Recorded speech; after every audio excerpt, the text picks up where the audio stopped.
From where did the peddler get the idea of world being a rat trap? फेरी वाले को ये विचार कहाँ से मिला कि दुनिया एक चूहेदानी है? During one of his usual plodding, the peddler thought on the subject of rat trap. It presented him with the idea of world being a rat trap, and he grew fond of thinking the way. अपनी सामान्य यात्रा के दौरान फेरी वाले ने चूहेदानी के बारे में सोचा।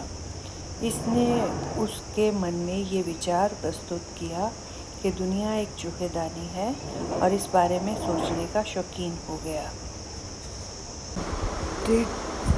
Did the peddler respect the confidence imposed in him by Crofter?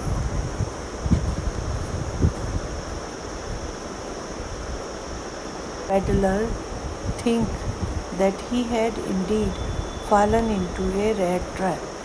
After stealing the money, the peddler tried to escape through the forest, but soon got lost. Left in despair, he recollected his own thoughts on the world being a giant rat trap. A sudden realization came to him that he had finally got himself caught in the rat trap because he allowed himself to be tempted by the bait, the 30-cornered bills. Similarly, on his way to the ironmaster's home, he felt himself caught in the trap. He was again haunted by such thoughts when the ironmaster, on realizing the truth about the peddler, threatened to get him arrested. The rat trap sailor expressed himself strongly, realizing that the worldly bat had once more tempted and trapped him.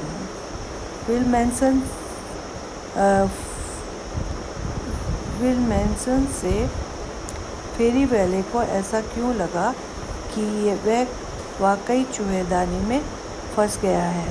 विल्मेंसन से मिले और उन्होंने पैसे मिलने का फैसला किया।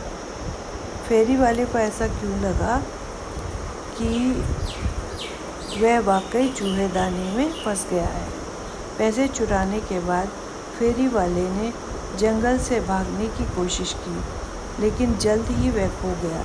निराशा में डूबे हुए उसे दुनिया के बारे में अपने विचार याद आए कि ये एक बहुत बड़ा चूहेदानी है। अचानक उसे एहसास हुआ कि वह आखिरकार चूहेदानी में फंस गया है, क्योंकि खुद को 3 कॉर्नर बिल के लालच में आने दिया था। इसी तरह आयरन मास्टर के घर जाते समय उसने खुद को जाल में फंसा हुआ महसूस किया। वह फिर से ऐसी विचारों से ग्रस्त हो गया जब आयरन मास्टर ने फेरी वाले के बारे में सच्चाई जानने पर उसे गिरफ्तार करवाने की धमकी दी। चूहेदानी बेचने वाले ने खुद को दृढ़ता से महसूस किया कि सांसारिक लालच ने एक बार फिर उसे लुभाया और फंसाया। दिस आइडिया, वह इस विचार से खुश क्यों था? The peddler was amused by the idea of world being a giant rat trap because he was never treated kindly by the world. Therefore, he harbored hard feeling for it and loved to think ill of it by comparing it with a giant rat trap. दुनिया को एक विशाल चूहेदानी मानने वाले फेरी वाले को ये सोचकर मज़ा आता था क्योंकि दुनिया ने उसके साथ कभी अच्छा व्यवहार नहीं किया, इसलिए उसके मन में इसके लिए कठोर भावनाएं थी और उसे इसकी तुलना एक विशाल चूहेदानी से करके इसके बारे में बुरा सोचना पसंद था। Master, why did the iron master speak kindly to the peddler and invite him home? The iron master of the iron works spoke kindly to the peddler because he had mistaken him for an old regimental comrade, Captain von Steele. The iron master wanted to help the peddler not only in regaining his health but also in taking up a new vocation.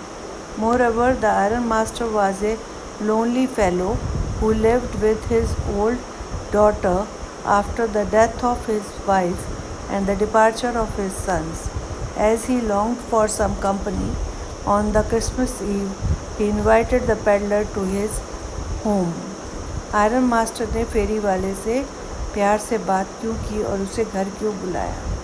रामसो जो iron works के iron master ने फेरी वाले से प्यार से बात की क्योंकि उसने उसे एक पुराने रेजिमेंटल कॉमरेड कैप्टन वॉन स्टाइल के रूप में गलत समझा था। आयरन मास्टर फेरी वाले की मदद करना चाहता था, न केवल उसके स्वास्थ्य को वापस पाने में बल्कि एक नया पेशा अपनाने में। इसके अलावा आयरन मास्टर एक अकेला आदमी था जो अपनी पत्नी की मृत्यु और अपने बेटों के चले जाने के बाद अपनी सबसे बड़ी बेटी के साथ रहता था। चूँकि वह क्रिसमस की पूर्व संध्या पर किसी साथी की तलाश में था, इसलिए उसने फेरी वाले को अपने घर में आमंत्रित किया। Peddler expect the kind of hospitality that he received from the crofter. No, the peddler did not expect the kind of hospitality that he received from crofter. This was because usually he was greeted by sour and unfriendly faces whenever he knocked on doors and requested for shelter. क्या फेरी वाले को उस समय के आतिथ्य की उम्मीद थी जो उसे काश्तकार से मिला? नहीं, फेरी वाले को उस तरह के आतिथ्य की उम्मीद नहीं थी जो उसे काश्तकार से मिला। ऐसा इसलिए था क्योंकि जब भी वह दरवाज़ा खटखटाता था और आश्रय के लिए अनुरोध करता था तो उसे कड़वे और अमित्र चेहरों से स्वागत मिलता था। Crofter so talkative and friendly with peddler. The crofter was a lonely fellow who lived on his own in a little grey cottage by a roadside. He had no wife or children and craved company and friends. So one day when peddler turned up at his doorstep, he was happy to find someone to talk to be relieved of his boredom and monotony. This is the reason he was so talkative and friendly with the peddler. काश्तकार फेरी वाले के साथ इतना बातूनी और दोस्ताना क्यों था? काश्तकार एक अकेला व्यक्ति था जो सड़क के किनारे एक छोटी सी ग्रे झोंपड़ी में अकेला रहता था। उसकी कोई पत्नी या बच्चे नहीं थे। वह संगति और दोस्तों की चाहत रखता था। इसलिए एक दिन जब फेरी वाला उसके दरवाजे पे आया तो वह अपनी बोरियत और एक रास्ता से राहत पाने के लिए किसी से बात करने के लिए खुश था।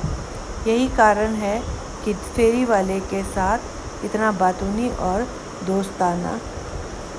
The 30 corner to the peddler. The crofter was a knave, interesting man who craved company more than anything else. He wanted to share his joy of earning the money with someone. He got his chance when the peddler came along. Moreover, he thought that peddler did not believe him, so he showed the peddler the 30 corner with bills that he kept in a leather pouch. उसने फेरी वाले को 3 corner क्यों दिखाए? Crafter एक भोला भाला और भरोसेमंद आदमी था जो किसी और चीज़ से ज़्यादा किसी की संगति चाहता था। वह पैसे कमाने की अपनी खुशी किसी के साथ बांटना चाहता था। उसे मौका तब मिला जब फेरी वाला उसके पास आया। इसके अलावा उसने सोचा फेरी वाला उस पर विश्वास नहीं करता, इसलिए उसने फेरी वाले को चमड़े की थैली में रखे 30 कॉर्नर के नोट दिखाए।